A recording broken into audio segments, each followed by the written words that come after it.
Roll the open. Now, from the #1 night team. It was a scary time in my life. I thought it was over. Breaking news. A gunman opens fire on a Las Vegas concert, killing more than 50 people in what's now the deadliest mass shooting in U.S. history. Team 12 in Las Vegas tracking the search for answers as we learn more about the shooter's ties to Arizona. This is a crazed lunatic full of hate. It was an act of pure evil. People from Arizona at the concert running for their lives. I got my sister out and my mom out. I got them both, but they're still shooting over there. And a former ASU student in the crowd as the gunman hit people on both sides of her. I said, Mom, we're hiding. You need to take care of my kids. You have to make sure my kids are okay. Phoenix Mayor Greg Stanton highlighting the urgent need for blood. Insider secrets on what you should do if you ever find yourself in a mass shooting situation. All this as the Diamondbacks get ready to host a playoff game at Chase Field. Are the players worried? More breaking news. A missing mom accused of snatching her son found after months on the run. I'm trying to find tickets. We're going to pick them up. And the 100-degree temps are back. Arizona's news leader in action for you tonight. Here we go. 12 News at 10 starts right now.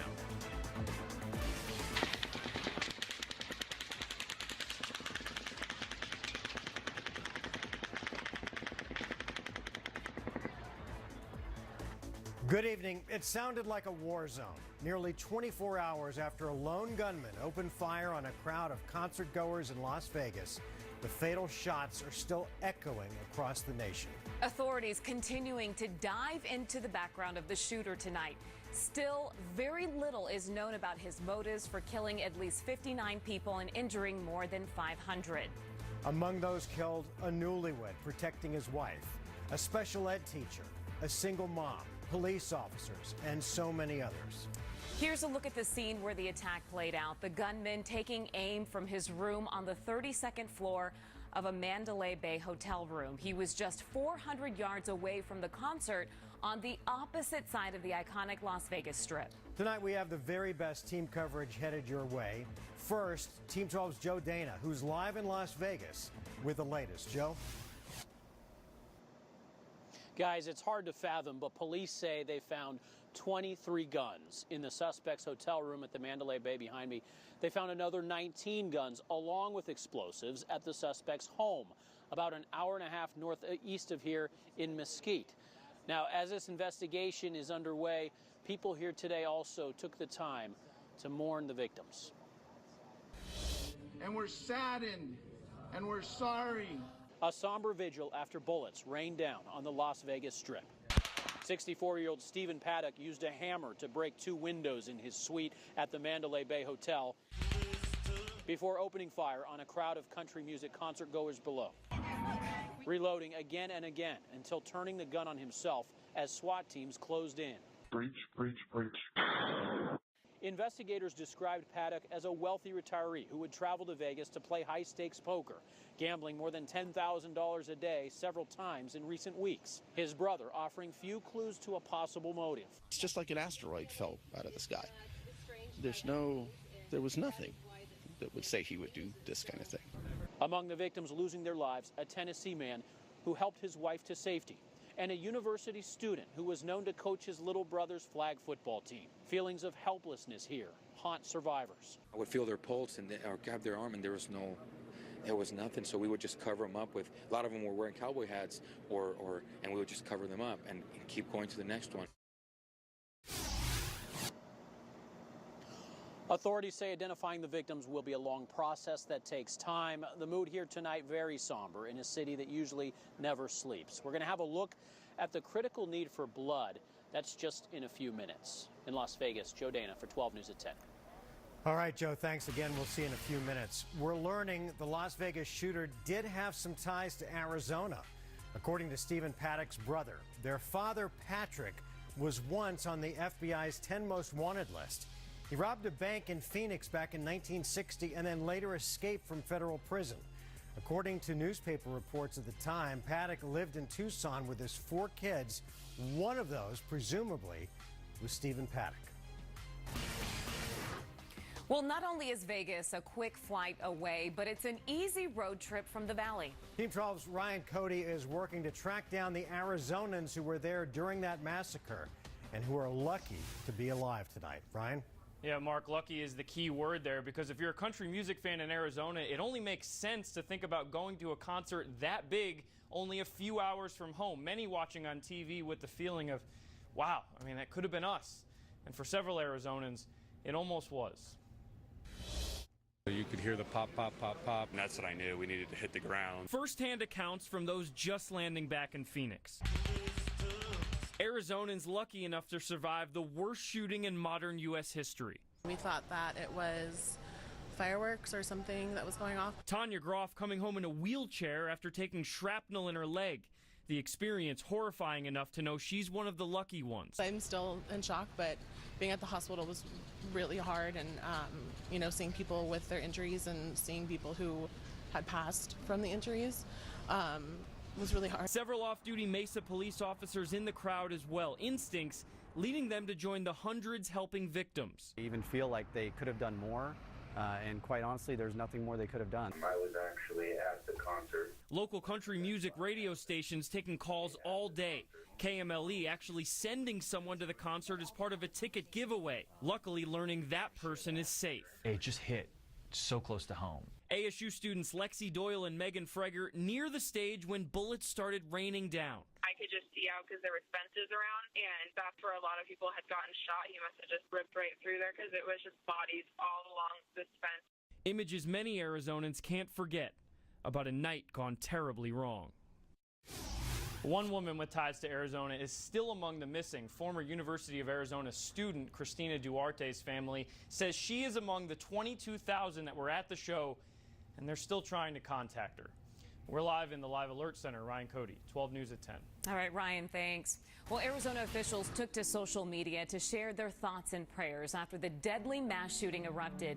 Governor Doug Ducey tweeted, "To honor and remember the victims of the Las Vegas shooting, flags at all state buildings will be flown at half-staff until sunset on October 6th.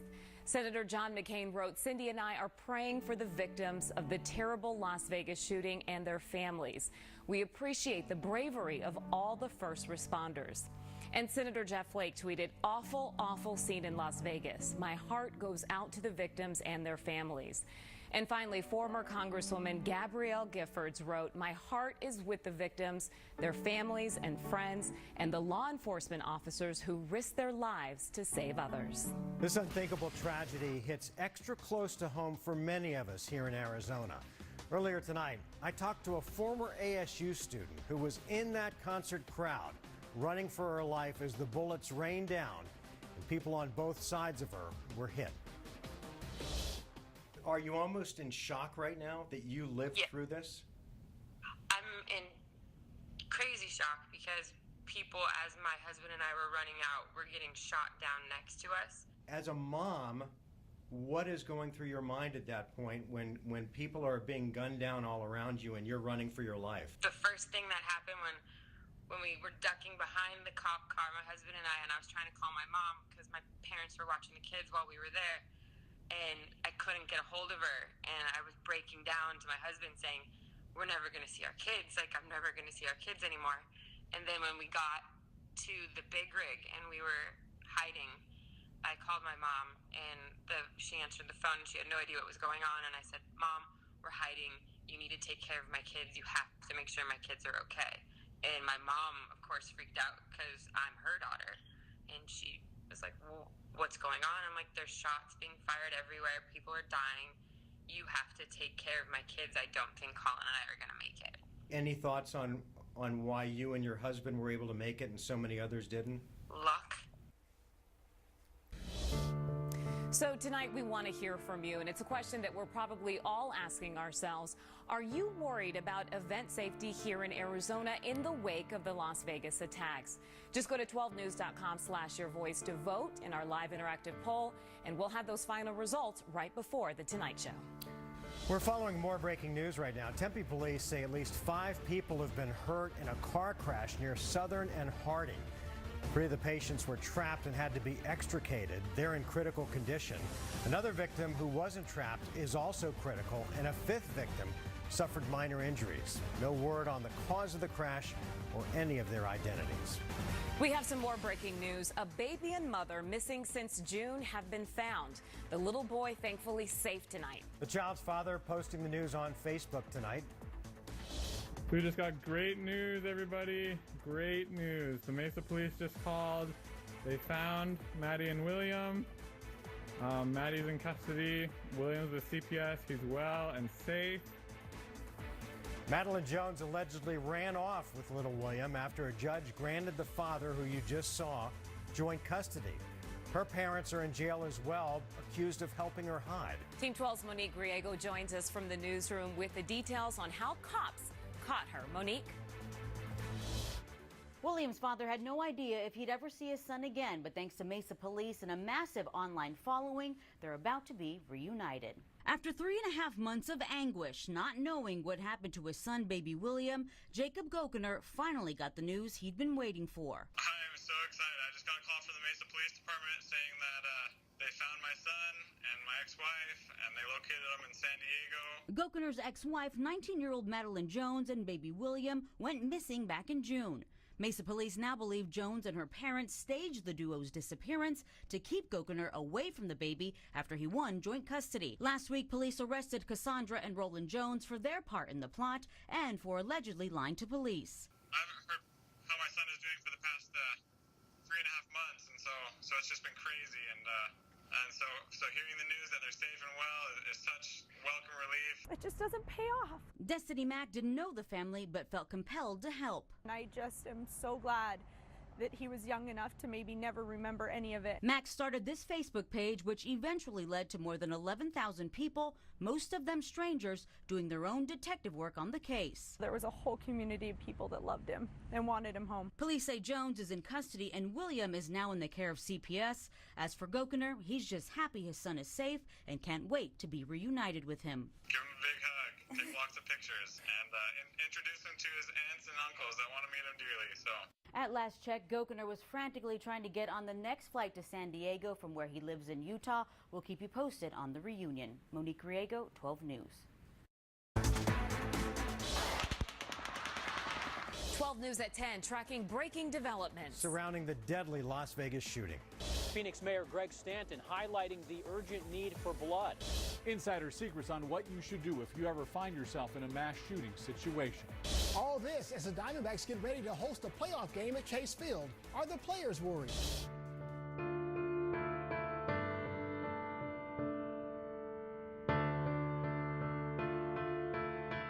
Stand by. Check the framing. Places, please. We're live in 3, 2, 1. And we continue to monitor new developments out of Las Vegas, where a gunman fired a barrage of bullets on an outdoor country music festival last night, killing at least 58 people and injuring more than 500 others. This is the worst mass shooting in U.S. history, and it comes just over a year after the Pulse nightclub shooting in Orlando, where 49 were killed. Almost a decade before that, we had Virginia Tech, 32 dead. And in 2012, the Sandy Hook Elementary School massacre. It claimed the lives of 20 children and 7 adults. There is an outpouring of support in Las Vegas tonight as hundreds of people are turning out to donate blood. This is what it looked like. The lines, unbelievable early this morning. The lines stretched for blocks with countless donors waiting to help replenish the blood supply to treat the injured. Team 12's Joe Dana joins us from Las Vegas once again with how folks are helping out even here in Arizona. Joe? Yeah, and I don't want to sound harsh, but this gives you an idea of the reality of the situation. The sidewalk I'm standing on is stained with trails of fresh blood. This is an area where victims fled en masse from the shooting spot down behind me. And in fact, one of the medical centers here nearby received the largest number of victims. And they, along with other hospitals in this area, received donations of blood from United Blood Service centers from around the West. So while the hospitals here have been getting a good supply of blood from those areas, that means that other blood locations around the West could use donations. And in fact, today, Mayor Greg Stanton donated blood at a Glendale location to sort of send the message. He, along with United Blood Services, are urging you to help replenish our local supply that came here to Las Vegas. So too oftentimes, people wait until there's a national disaster or a loved one in the hospital before they give blood. But really, situations like this are a reminder of the need for blood. And it's just so important that people take the time to donate blood, whether it be for a Las Vegas shooting victim or a child fighting cancer at Phoenix Children's Hospital. You know, many of the stories that we have on a daily basis may not be the ones in the news, but to those patients and their families, that blood donor is every bit a hero to them. So you can donate blood to United Blood Services by making an appointment. You can find details on that. We've got information at 12news.com. And right now, the greatest need is O negative and O positive red blood cells. Those types are the most universal. We're also told that blood platelets are also in need. So perhaps for those looking for a way to honor the victims here, the United Blood Services is saying they'll take your appointments anytime this week. That'll do it for us here in Las Vegas. I'm Joe Dana for 12 News at 10. Joe, thanks. A good way to give back. Well, there are a lot of big events coming up here in the Valley over the next few weeks, including the D-backs playoff game on Wednesday, the state fair, and a music festival. So is Arizona prepared if, God forbid, we had an attack like this here? Team 12's Kevin Kennedy joins us from the Satellite Center with a first-hand look at what one security expert says you can do to stay safe. It's all about being aware of your surroundings, identify exit, places to hide, and if you can, where the shots are coming from. It really is a worst-case scenario. Thousands of people packed into a small area, a shooter up high, armed and firing. It is a very lethal situation to be in. So what do you do? Isabel Maldonado is a retired police captain. Your instinct would be to duck. The first thing would just be to. Bad thing. It's not a horrible thing. But now what? Run or hide? The first thing that you look for is cover. That's your best choice. Cover is anything that can stop a bullet. So in this scenario, if the shooter was up there, where would you go? What do you see? I'm not seeing a lot here. You know, there isn't a lot. Your options are limited, but there are usually some, Isabella's showing us. One of the first things you can do, you can lie down right under, but you have to cram your body as closely to this stone as you possibly can. This pillar is also a safe zone. So is this spot. Even a tree, if big enough, could provide cover. And when there isn't any, look for a place to conceal your location. It's better than nothing. It's better than nothing. Hiding, even if it's behind a plastic sign, provides safety. Identifying the location of the shooter key, every situation different. Sometimes really the only option that you have is to get out of the kill zone. You must flee. If you run, take the shortest route. The less exposure you have, the greater you increase your chances of surviving. In the Satellite Center, Kevin Kennedy, 12 News at 10. Kevin, thank you. And don't forget to weigh in to our live interactive poll tonight. We want to know, are you worried about event safety here in Arizona? You can go to 12news.com/yourvoice and vote. We'll have the final results coming up in a couple of minutes. And remember to stay with 12 News, 12news.com, and our social media apps. Team 12's Joe Dana and Jessica DeNova are both in Las Vegas. Jessica will bring us the latest developments live on 12 today. That's starting at 4:30 in the morning. And then at 7 a.m., Savannah Guthrie anchors a special edition of Today live from Las Vegas. She'll be sharing stories of heroism as the wounded recover.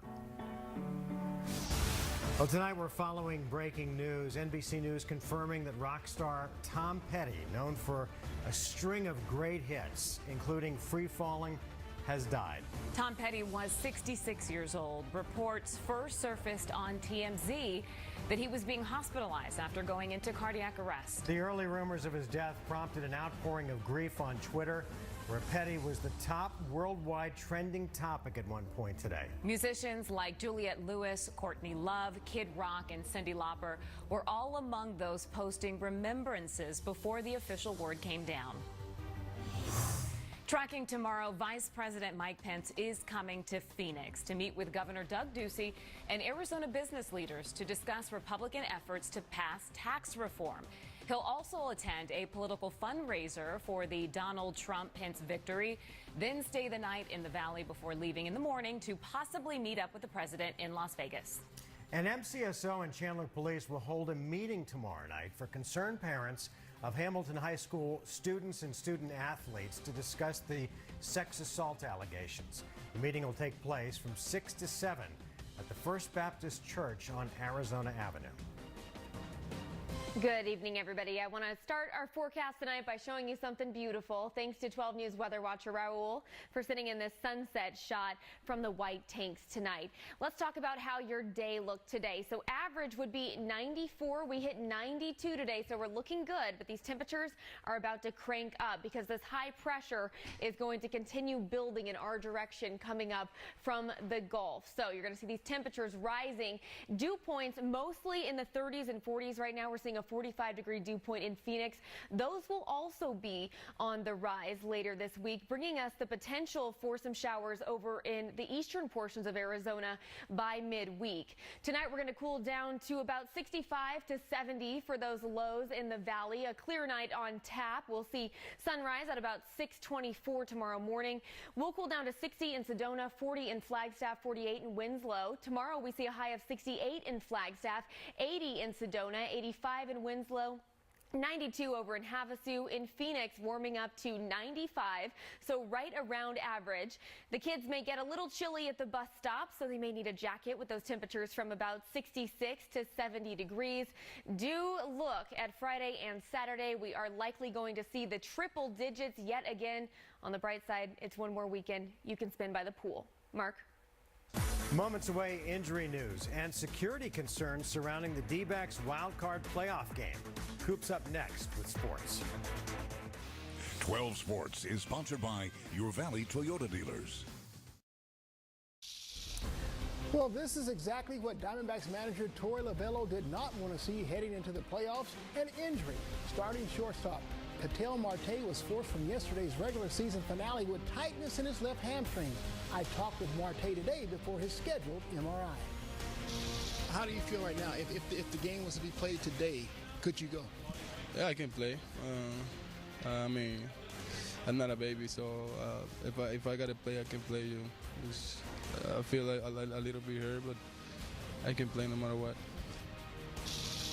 Okay, meantime, the Valley is brimming with excitement in anticipation of the Diamondbacks' first playoff game in 6 years.